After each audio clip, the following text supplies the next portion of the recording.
l'idée de l'Mumana'a qu'on attribue à Assad, c'est que il a un régime anti-impérialiste. C'est un régime qui dit non à l'hégémonie américaine et israélienne. C'est ça un peu le terme et ce qu'il qualifie. Est-ce que certains essaye d'utiliser comme argument pour défendre Assad. Il y a une attitude chez certains occidentaux, mais pas seulement, même chez certains Arabes oui, qui sont un peu loin géographiquement de la Syrie, de dire deux choses. Alors, la première, c'est que l'alternative est pire, par exemple, ou bien de considérer que les Syriens n'existent pas. On parle juste de géostratégie, de frontières, le projet iranien, il y a Israël, que veulent les Américains, un nouvel Irak, etc. Donc, dans les deux récits par rapport à la Syrie, il y a à la fois une volonté d'occulter les Syriens, comme si leur vie, leur dignité, leur liberté, leurs conditions économiques, sociales, etc. ne comptent pas. L'important pour nous, c'est de voir qui sont leurs voisins et comment se positionner par rapport à ce voisinage. Et ça, c'est une mauvaise lecture qui mène à des mauvaises positions et à une ignorance de la réalité de la vie des Syriens. C'est une partie de la gauche. Une partie de la gauche qui, encore une fois, est dans un logiciel soit de la guerre froide, elle n'a pas évolué depuis, soit qui méprise dans un sens certaines sociétés du monde, comme si ces sociétés-là n'ont pas la priorité sur la géostratégie. C'est-à-dire, avant même de parler si Assad était véritablement anti-impérialiste ou pas. Mais disons, première hypothèse, qu'il est vraiment anti-impérialiste. Est-ce que être anti-impérialiste justifie le meurtre de centaines de milliers de Syriens, l'emprisonnement de dizaines de milliers de Syriens, l'exil forcé et la destruction des maisons de millions de Syriens, les massacres et la torture à échelle industrielle, le viol comme un instrument de guerre contre la société syrienne, la barbarie au Liban et contre les camps palestiniens, notamment le camp de Yarmouk à Damas, qui a subi un sort pas très différent du sort que subit le camp de Jabalia à Gaza, où Israël mène son génocide depuis le 8 octobre 2023. Donc, est-ce que être anti-impérialiste peut justifier cette barbarie et 54 ans de Assad? C'est aux gens qui le défendent de le dire.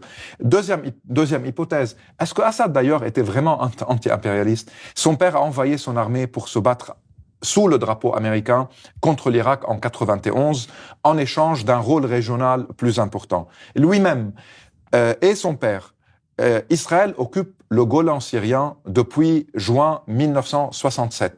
Il y a eu une seule guerre après, 1973, pour tenter de libérer le Golan, mais depuis le cessez-le-feu, en 1974, la Syrie n'a pas tiré une seule balle sur Israël pour libérer ce Golan occupé. Qui appartient à la Syrie. Qui est toujours un territoire syrien selon le droit international, annexé illégalement, et comme d'habitude, avec toute l'impunité qu'Israël... Oui, Netanyahou a dit que maintenant ça leur appartenait pour l'éternité. Exactement. Juste pour affirmer cette hypothèse aussi, aujourd'hui on voit qu'ils ont mené plus que 300 frappes aériennes. 480. Les Israéliens. Les Israéliens ont frappé, voilà, les Israéliens ont frappé la Syrie, bien sûr. Toutes les bases militaires en Syrie. Et du coup, ça veut tout dire. Ça veut dire qu'en fait, ils étaient rassurés avant qu'il y avait Assad, mais maintenant, ils ont peur que c'est le diable qu'ils connaissent pas. Ils connaissaient le diable d'avant. Ouais. Et du coup, ils n'avaient pas peur parce qu'elle n'a pas tiré une seule balle depuis les années 60. Ce que Bouchra dit, c'est que en Israël, il y a eu pendant un long moment, après 2011, des arguments qui disaient vaut mieux préserver Assad, affaibli, et surtout déconnecté de l'Iran, ce qui n'a pas marché, mais vaut mieux préserver ce qu'ils ont appelé le diable que nous connaissons, que d'avoir à gérer une situation avec des diables que nous ne connaissons pas. Une situation instable pour eux, voilà. Exactement. Et donc, ils n'avaient jamais frappé toutes ces bases militaires, les aéroports militaires, les bases de tir de missiles, les stocks de missiles, parce qu'ils savaient que Assad n'allait jamais les utiliser contre eux.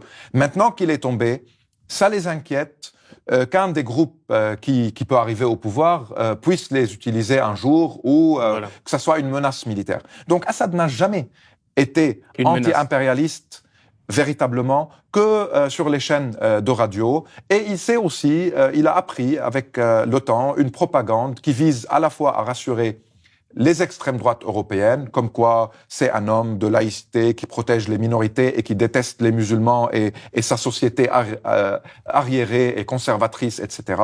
Et on a vu aussi comment on célébrait son épouse élégante, occidentalisée. Et il y a un magazine qui l'a qualifié de rose dans le désert, donc le désert syrien, etc. Donc il avait un discours pour ces gens-là. Il avait un discours qui servait les anti-impérialistes et la gauche. Voilà, je suis l'homme de la situation qui dit non aux Américains, et il l'a jamais fait, il cherchait toujours à négocier.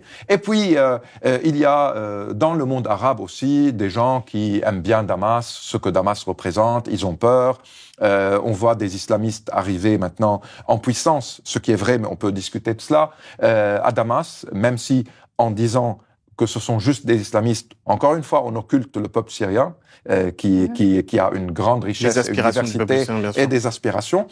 Donc, la Syrie d'Assad a profité de son rôle régional pour camoufler et pour cacher la société syrienne où elle massacrait impunément depuis 1971.